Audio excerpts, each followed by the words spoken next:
कोणता पण व्यवसाय घ्या मित्रांनो, जर तो व्यवसाय यशस्वी असेल तर तो यशस्वी असण्यामागचं प्रमुख कारण म्हणजेच त्यांचं नियोजन. त्यालाच आपण मॅनेजमेंट म्हणतो. जर आपल्या व्यवसायाचं नियोजन मित्रांनो जर परफेक्ट असेल तर आपला व्यवसाय जो आहे तो यशस्वी होतोच. तुम्ही कोणता पण व्यवसाय घ्या. उदाहरणार्थ आपला आता कुक्कुटपालन व्यवसाय बघा. असे काही फार्म आहे जिथे 5,000 म्हणा, 10,000 म्हणा, कुठे कुठे 1-1 लाख पक्षी जे आहेत ते सांभाळतात. चांगल्या प्रकारे सांभाळतात. आणि जर आपण मित्रांनो 100 पक्षी जरी सांभाळत नसेल तर त्यामध्ये आपलीच कुठेतरी चूक होत आहे, आपण कुठेतरी कमी पडतोय. छोटा का जर व्यवसाय असेल किंवा मोठा व्यवसाय असेल तर एक जो आहे टाईम टेबल तुम्ही बनवून घ्या. व्यवसायाचा जो टाईम टेबल आहे तो बनवून घ्या. आता कसा बनवायचा मी ते सांगतो. जसे जे मोठे फार्मर आहे, जे त्यांचं जे शेड्यूल जो असतं तशा टाईप मी तुम्हाला सांगतो. महिन्याचं नियोजन जे आहे मित्रांनो ते तुम्ही एका आपल्या डायरीवरती म्हणा किंवा कुठेतरी असं लिहून ठेवा. सुरुवातीला जर सर्व जे आपले पक्षी आहे मोठे त्यांचं जे आहे आपल्याला डिवॉर्मिंग करून घ्यायचं आहे, जंतनाशक करून घ्यायचं आहे. तुम्ही कोणती बी महिन्याची एक तारीख जी आहे ते फिक्स करून घ्या. दर महिन्याला आहे ना तुम्ही त्या तारखेला आपल्या पक्ष्यांचं जंतनाशक करायचं आहे म्हणजे करायचं आहे. एक दिवस मागे पुढे होऊ शकतो पण तुम्ही ज्या शेड्यूल बनवून घ्यायचा. सुरुवातीला जंतनाशक करून घ्यायचं पक्ष्यांचं आणि जंतनाशक झाल्यानंतर मित्रांनो 3 दिवस जे आहे समोरचे जे 3 दिवस आहे त्याला आपण लिव्हर टॉनिक द्यायचं आहे. जंतनाशक झाल्यानंतर 7 ते 8 दिवसानंतर मित्रांनो आपल्याला लसीकरण करून घ्यायचं आहे पक्ष्यांचं. लासोटा जर आपण गावरान कुक्कुटपालन करत असाल तर लासोटा लस जे आहे प्रत्येक महिन्याला करायला पाहिजे. कुणी 3 महिन्यानं करते मित्रांनो, दर 3 महिन्यानं करते, कुणी दर महिन्याला करतात. तुम्ही ते दर महिन्याला करा किंवा 3 महिन्यातूनही करू शकता.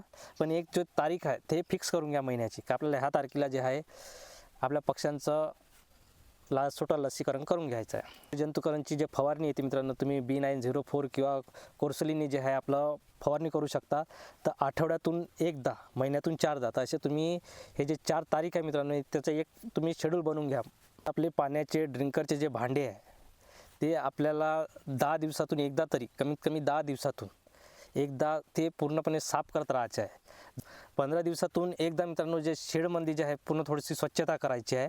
म्हणजे जिथे आपले पक्षी जे अंडे वगैरे घालतात, जे अंड्याचे जे हे असतं कॅन वगैरे ते आपल्याला साफ करायचे आहे. जर घाण वगैरे झाली असेल तर, लिटर वगैरे जर घाण झालेलं असेल तर ते बदलून घ्यायचं आहे. 15 दिवसातून एकदा शेड सफाईला द्यायचं आहे. पक्ष्यांना जे आहे पाण्यातून रोज सॅनिटायझर द्यायचं आहे. फक्त ज्या दिवशी आपल्याला लसीकरण करायचं आहे त्याच दिवशी आपल्याला सॅनिटायझर नाही द्यायचं आहे. वॉटर सॅनिटायझर जे येते ते नाही द्यायचं आहे. बाकी सर्व दिवस जे आहे मित्रांनो पाण्यातून आपल्या पक्ष्यांना सॅनिटायझर द्यायचं आहे. सर्वात महत्त्वाची गोष्ट मित्रांनो आपलं जे फीड मॅनेजमेंट आहे. आता जसे आपल्याकडे जेवढे पक्षी आहेत त्यांना किती फीड लागते ते आपल्याला अंदाज माहीतच असतो. तर त्यांची जे व्यवस्था आहे ते आपल्याला करून ठेवायची आहे. असं नाही झालं पाहिजे मित्रांनो की पहिल्या दिवशी आपण खूप फीड देत आहोत, दुसऱ्या दिवशी त्यांना खायचे जे वांदे येऊन राहिलेले आहे असं नाही करायचं आहे. पण त्यांचं फीडचं मॅनेजमेंट जे आहे ते आपल्याला डेली बरोबर रुटीनमध्ये ठेवायचं आहे.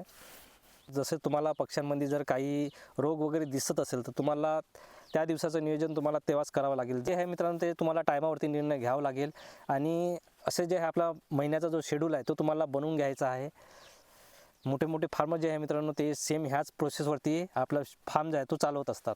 जे पण काम करा मित्रांनो ते प्रामाणिकपणे करा. असं नाही की आजचं काम तुम्ही उद्यावरती न्या तर मग खूप कठीण होऊन जाणार.